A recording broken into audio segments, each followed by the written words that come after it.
is what I'm making myself on my lunch break at work. A little olive oil, not much. Some onions, some shroom skis. Mixy. Never eat raw spinach. If you actually care about your digestive system, salt. You're amazing. Oh, thanks. No, I like garlic, but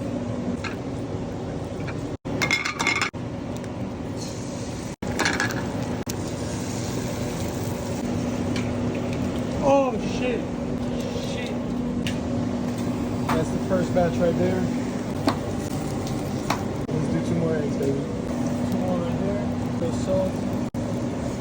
Shit, that's a lot. This is the only right way it should be toasted.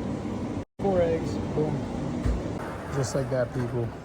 If you work in a restaurant, you got all the materials available to you. Just go and chef it up in there. I forgot to add avocado.